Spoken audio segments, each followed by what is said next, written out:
গরম গরম ভাত জাস্ট রান্না করলাম। এখানে বাটা মাছের ঝোল, এটা জাস্ট আমি রান্না করলাম নার্সিংহোম থেকে এসে।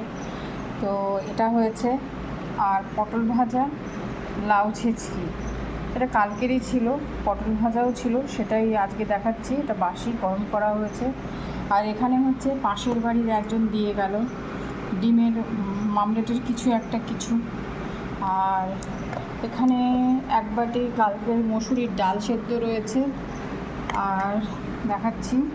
আর আমার একজন ভালো বন্ধু, যেহেতু শিলিগুড়িতে অনেকেই চেনাজানা রয়েছে, তো এই কচু পাতায় চিংড়ি ভাপা, আমি না বুঝতে পারছি না এটা বাড়িতে রান্না করা না অর্ডার দেওয়া। তো যাই হোক, এটা পাঠিয়েছে। আর হচ্ছে এখানে রয়েছে এই সমস্ত জিনিস দিয়ে, যদিও বাবা হসপিটালে রয়েছে, খাওয়ার তো একদমই ইচ্ছে নেই, কিন্তু কি করব, না খেলে চলবো কি করে, তো খেতে হবে। তো যাই হোক, সকলে খুব ভালো থাকবেন, টাটা। শুরু করছি। নিয়েছি পটল আর ডাল নেব।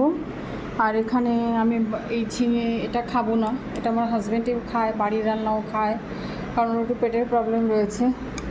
আর এখান থেকে ডিমের ইয়েটা নেব ব্যাস। আর এটা একটু দেখবো খেয়ে কেমন কি। আমি তবে খাওয়া শুরু করলাম বন্ধুরা, আপনারা প্লিজ পাশে থাকবেন।